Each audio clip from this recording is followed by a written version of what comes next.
Amen Thompson, 22, freakishly athletic, a defensive anchor whose existence forces opposing coaches to redraw matchups in real time. But this video isn't about blocks or chase downs. Swatted away from behind by Amen Thompson. It's about a single league-defining question. Can Amen be more than a defensive superstar? Can he become a reliable three-point threat, the kind of shooter modern spacing demands? And if so, how much does that change Houston's ceiling? You kind of saw him develop in front of everybody's eyes. I know people who watch the Rockets play, night in, night out for the last 2 years have seen the potential, seen the raw athleticism, the hunger, and he's a dog. He showed all 7 games. And he's going to be a problem for sure. He's going to try to develop his game, especially offensively. But defensively, he's a freak athlete, and I think he loves the challenge and loves to be in the fight. So, he was tough all series. Start with the numbers, because numbers refuse to be romantic. In his rookie year, 2023-24, Amen took under 1 3 per game, 58 attempts across 62 games, and made 8 of them, a 13.8% mark on the season. Yeah, it was difficult, just the speed of the game, better players, you can't, take nights off. But I feel like over time, I got more and more adjusted to it. I had bigger goals, but, I celebrate the little wins, and for my next year, I got even bigger goals. So. By year 2, 2024-25, he pushed to roughly 1.3 threes attempted per game and made 25 of 91 attempts, about 27.5%. Those are the facts. A low baseline, then a real jump in volume and accuracy as his minutes and role expanded. Wide open, Amen in the corner, knocks down the 3. Put together across his first 2 seasons, Amen has attempted roughly 1.1 threes per game and is shooting around 22.1% from deep for his career. Still a below-average mark, but one that masks both context. Most of his scoring comes inside, and a clear direction of travel. The key story isn't he's already a shooter. It's he's learning to shoot in real minutes.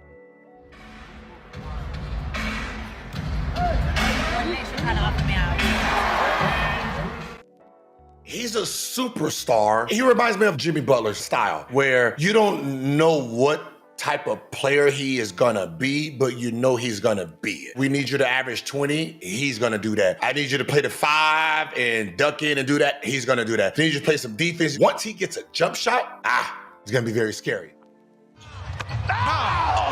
What's happening? Amen Thompson's first 2 seasons tell a simple statistical story. A rookie year with 58 attempts and 13.8% from 3, followed by 91 attempts in year 2 at 27.5%. That's modest volume, modest efficiency, but a clear upward trajectory. Knocked down on a hard screen. Thompson ties it up in the corner. The raw data is unglamorous, but there's movement, and movement is everything for a developing shooter. Now let's look at some historical analogs who ran a similar gauntlet early in their careers. Why not start with the GOAT, Michael Jordan? 52 attempts in his rookie season at 17.3%, 66 attempts in year 3 at 18.2%. Jordan's early percentages were slightly better than Amen's rookie year, but the volume was tiny. He barely launched enough threes to move the needle statistically. Shooting is something that I don't want to excel at because it takes away from all phases of my game. My game is a fake drive to the hole, penetrate, dish off, dunk, whatever. And when you have that mentality of making threes, you don't go to the hole as much. You go to the three-point line and you start sitting there waiting for someone to find you. And that's not my mentality. And I don't want to create that because it takes away from my other parts of my game. Jordan's early struggles from deep barely mattered. His scoring dominance inside the arc, mid-range wizardry, and defensive excellence more than compensated. the lesson here is that elite skill can offset early three-point deficiency, but also that a low-volume, low-percentage start isn't a career death sentence. Houston can take heart. Early Amen numbers do not doom him. Şengün whips it over to Thompson. Hornets let him shoot. Oh! Second three of the game for Amen Thompson. How about Andre Iguodala, roughly comparable in low-volume territory over his first 2 seasons? Iguodala over Yao Ming. Don't look now, but that poster will be coming out soon. Iguodala, like Amen, came into the league as a multi-tool athlete first, shooter second. His early threes were sporadic and inefficient. Here he goes. Launches, air ball. But he honed his corner and catch-and-shoot opportunities. Iguodala's development into a reliable perimeter shooter expanded his role enormously, especially in Golden State's championship runs. This year's Bill Russell MVP, Andre Iguodala.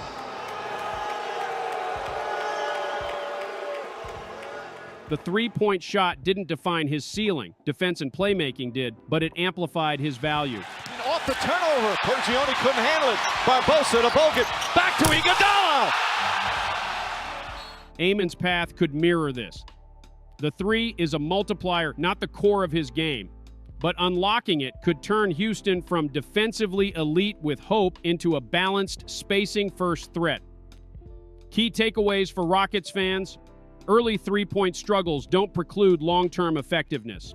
Players with Amen-like early stats followed divergent paths. Jordan compensated with elite inside scoring. Iguodala leveraged improved shooting to expand a championship role. Amen's early numbers are familiar territory historically. Houston's task: provide Amen the structure, repetition, and spacing to grow into a shooter without forcing it, turning small, sub-30% beginnings into sustainable, team-impacting numbers in the mid-30s. If he can make threes, he might be unstoppable. He'll attack, he'll throw, and Amen Thompson will dunk. He's aura-maxing right now. 4.3 to go. Thompson on Brown, into the lane, got the shot. Oh! 0.7 to go. Thompson gives the Rockets the lead. If we look under the hood of those long twos and occasional threes, the data shows something helpful. Amen's most efficient long-range work has come from structured catch-and-shoot situations, notably corner threes, where he's performed better than his overall percentage suggests. Some threes are more equal than others, and Amen's corner work is the most promising lever. Thompson's second three. He had another toenail on the line. The NBA rewards spacing like a greedy landlord. League three-point attempts exploded over the last decade and remain a central currency of winning. The Rockets were the first teams in NBA history to take more than half of their shots as threes, as you see there in 18, 19, and 20. By comparison, the Celtics take better than 55% of their shots as three-pointers. It's never been done before, even by what the Rockets used to do, which was a surprising thing for the league back then. But the Celtics now basically 5 percentage points more on threes in terms of attempts of overall field goals than the Rockets ever did under MDA. Teams that shoot average or better from three in a given season tend to win at much higher rates, and league conversation now revolves around who can space the floor. So how do we model Amen's future? Let's split the world into 3 readable scenarios.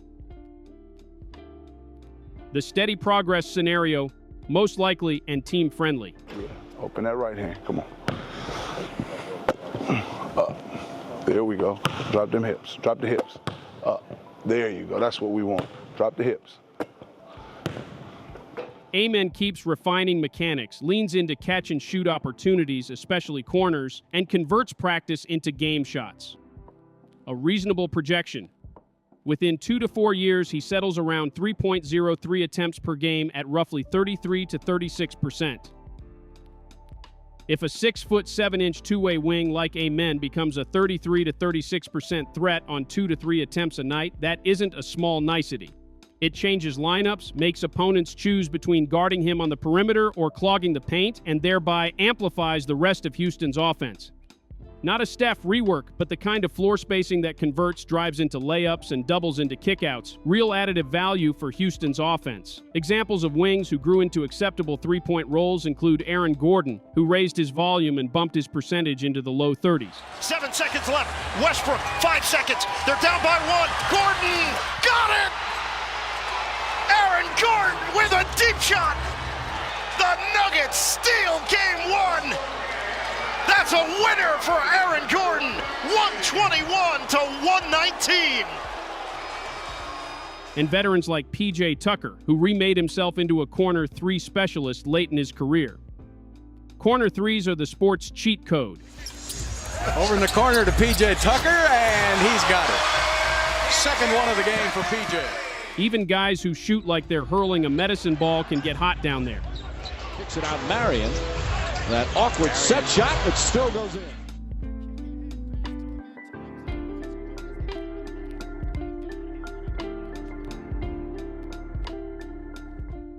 The Ben Simmons cliff. Well, it was on this floor in game 1, remember, Simmons misses the first.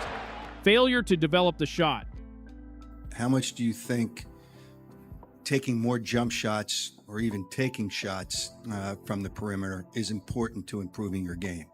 It's important. It's very important. How are you going to work on it? Repetition. Simmons is the cautionary headline. Elite size, elite playmaking, almost 0 threes attempted early and then stubbornly few later. Defenses could load the paint and neutralize him offensively. Boy, LeBron James wasn't even close to Simmons, the guy that he mentors.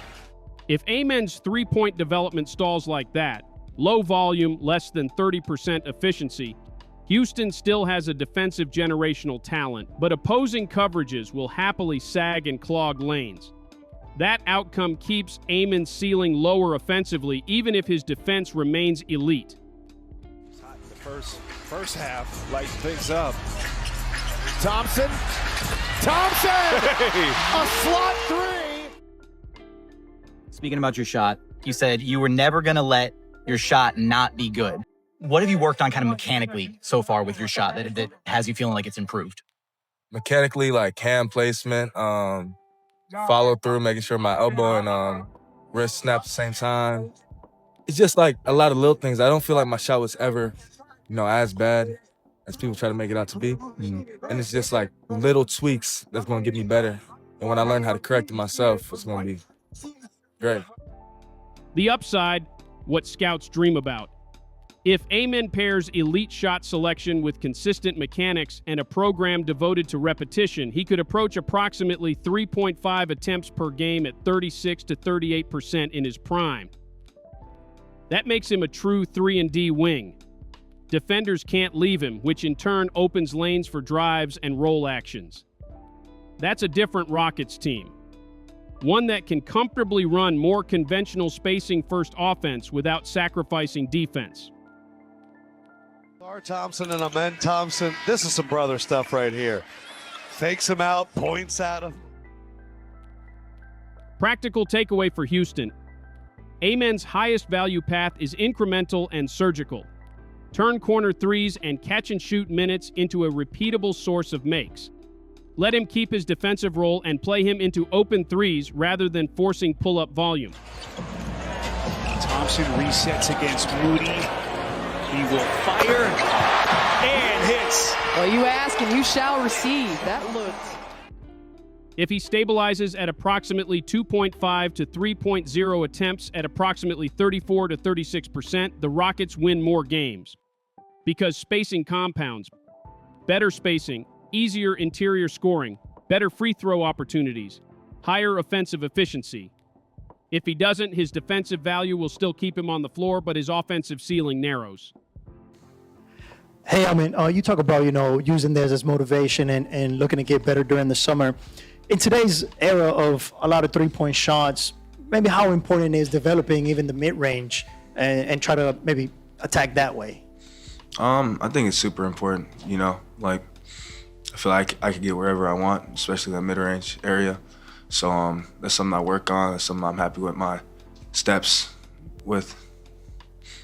In the end, maybe the Jordan comparison tells us more than we first thought. Amen Thompson isn't going to turn into a six-time champion just because he can't shoot threes right now. But it does force us to ask, in today's NBA, does he need a fully developed jumper to become elite? Probably yes, at least to some degree, and that's where the corner three comes in. If Amen can carve out a role as a reliable corner specialist, not a volume gunner, but just enough to make defenders think twice, it not only stretches the floor but unlocks everything else he already does at a high level. It opens up the baseline cuts, the sneaky dives to the dunker's spot, and the secondary playmaking that makes him such a dangerous connective piece. A little Euro step, drops it off the land. And in a league obsessed with efficiency, even small incremental growth matters. Going from 22% to 32% might not sound seismic, but for Houston's offense, it could be the difference between cramped possessions and wide-open driving lanes. For Amen, it could be the difference between being a promising young athlete and becoming the kind of two-way star that shifts a franchise's ceiling. So no, we shouldn't expect miracles. But we also shouldn't underestimate the compound interest of improvement. Every extra shot he hits from deep nudges Houston closer to contention and nudges Amen Thompson closer to the player the Rockets hope he can be.